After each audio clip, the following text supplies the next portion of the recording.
కుక్కలకు భోజనం పెట్టడం ద్వారా లభించే 8 లాభాల గురించి ఇవాల్టి కథ. ఒక ఊళ్ళో ఒక నల్ల రంగు కుక్క ఉండేది. ఆ కుక్క భోజనం కోసం ఊరిలోని ప్రతి సందు, ప్రతి ఇల్లు తిరిగి భోజనం కోసం వెతుక్కునేది. చాలాసార్లు పాడైపోయిన, తినడానికి వీలు లేని భోజనం తిని కడుపు నింపుకునేది. కాని రాత్రిళ్లు మాత్రం ఎంతో నిజాయితీగా దొంగల నుండి, అడవి జంతువుల నుండి ఊరిని కాపాడాలని ప్రయత్నించేది. ఆ ఊరిలో ఉన్న గురువుగారి దగ్గరికి వెళ్లి, స్వామి, ఈ కుక్క జీవితం జీవించడం చాలా కష్టంగా ఉంది.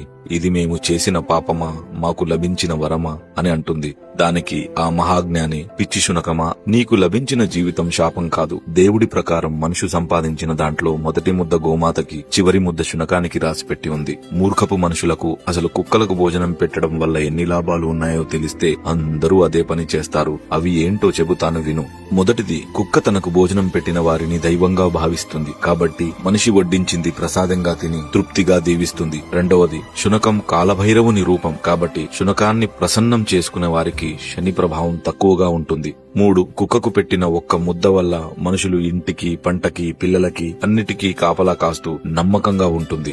4, ఇంటికి జరిగే అరిష్టాన్ని ఆవు గ్రహిస్తే ఇంటికి పొంచి ఉన్న ముప్పుని కుక్క రానివ్వకుండా చేస్తుంది. 5, కుక్క ఒకే జంతువు మనిషి బాధని, కన్నీళ్లను కూడా చూసి అవి తొందరగా పోవాలని, నా యజమాని సంతోషంగా ఉండాలని మనస్ఫూర్తిగా కోరుకుంటుంది.